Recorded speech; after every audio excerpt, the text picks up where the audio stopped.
Golf Central on YouTube is brought to you by the new Paradigm Woods and Irons from Callaway. 2023 opener of the PGA Tour.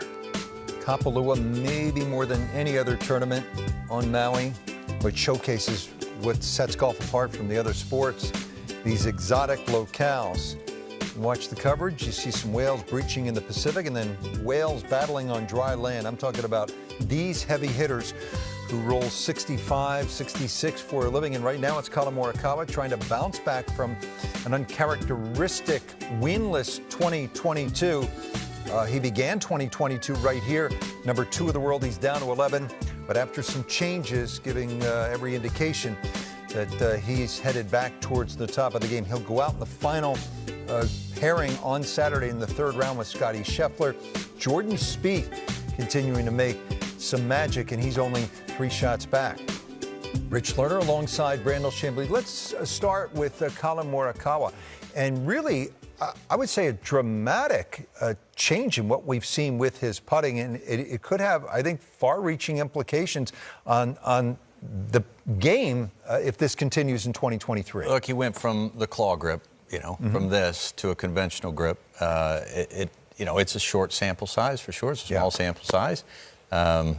He certainly didn't putt well in the event that was measured before he came in here, but he's putted beautifully through the first 2 rounds. He leads the field in strokes gained putting. As easy as Kapalua is, and you'd be hard-pressed to find an easier golf course anywhere in the world of professional golf because the fairways are so wide and the greens are so big, especially when the wind's not blowing.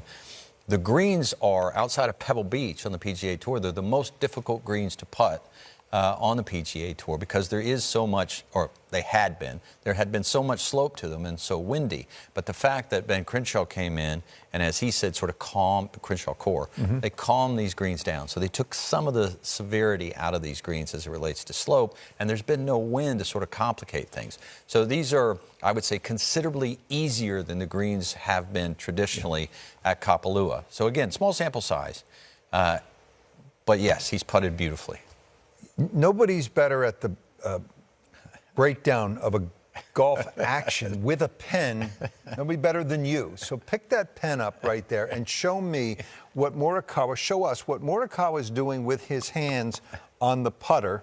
That's a little bit different, and allowing him to, I know you've always talked about swinging the putter. Yeah, look, he had a short backstroke. For most that we've seen in his putting stroke, but he was short and a lot of exaggeration. So, back short and then a lot of acceleration. And that's not unusual. You'll see a lot of people say, well, you need, even my wife, who's a very good player and loves the game, she's like, I need to accelerate on my putts, don't I? I'm like, no, you don't.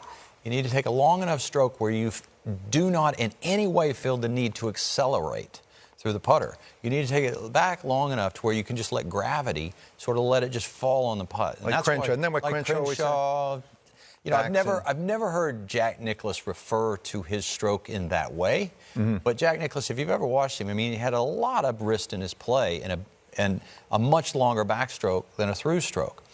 Tiger Woods talks that way to some extent, and certainly Brad Faxon and Stan Utley. And when I look at Collin Morikawa last year, and he didn't putt well at all, or atrocious the year before, his stroke, let's say on a 7-footer, it'd be about this long, his backstroke, okay? And his follow-through would be about this long.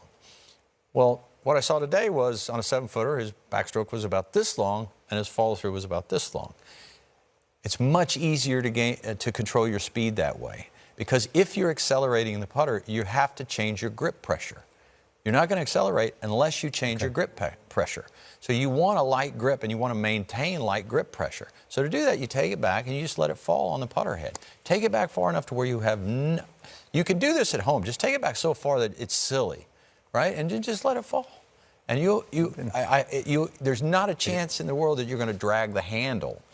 And dragging the handle through a putt is a death sentence. That's where the yips comes from. So you just want to relax and let the putter head just fall onto the ball, and that seems to be what Collin Morikawa. He's got the palms facing too when he, Oh yeah. He's trying to work out his alignment. Apparently, he'd get a little too high. He had the claw grip this way. Of course, it's kind of hard not to get too high that way. But so now when he sets up, he's setting with the palm grip. He's trying to get his forearms more in line, and it looks like he's got more play in his wrist. Look, Cameron Smith led the field in putting last year. and won. The year before it was Harris English. He led the field in putting and won. It's not unusual for people en route to winning to having an exceptional putting week. On average, winners of golf tournaments, what they do on the greens contributes to about 35% to the victory. And thus far, that's what Collin Morikawa is doing. But where he's way better than Cameron Smith is, and way better than Harris English, and way better than pretty much everybody in the game of golf, is in the ball striking. And he, by his standards, he hasn't hit it as well as he can through the first 2 rounds.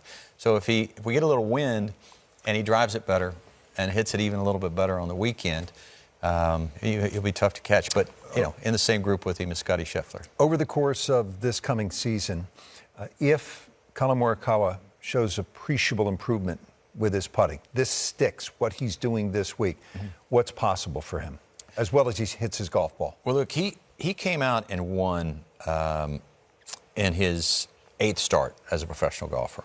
And then I believe he won in 15 starts later, and 3 starts later, and 4 starts later. He's now gone 26 events without winning.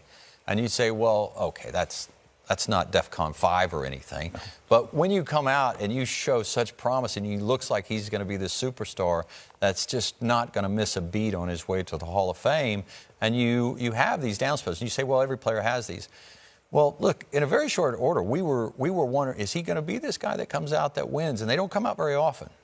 Is he going to be this guy that comes out and wins 5, 6, 7 majors?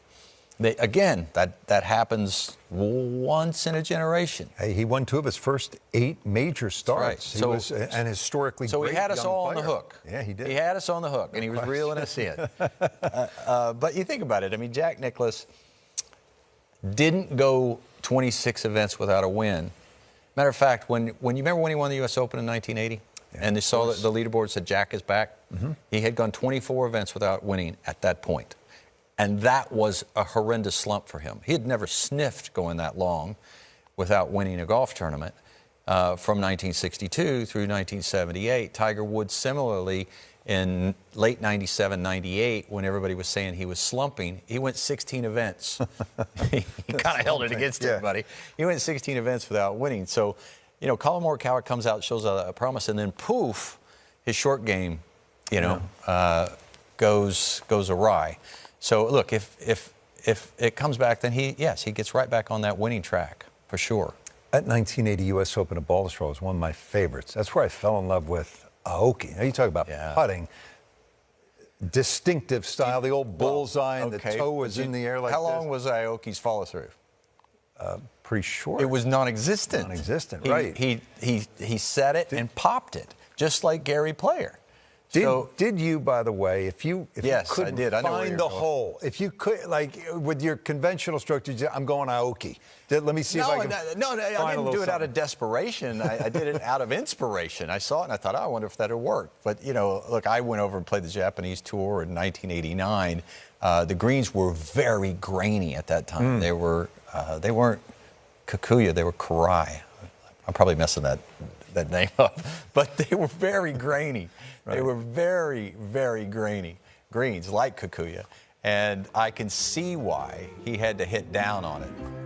I'm so desperate, I might try to putt with the pen, especially after that lesson. We're with you on the pregame golf channel at 3 Eastern for the 3rd round of the Sentry. Then coverage gets started at 4 Eastern on NBC.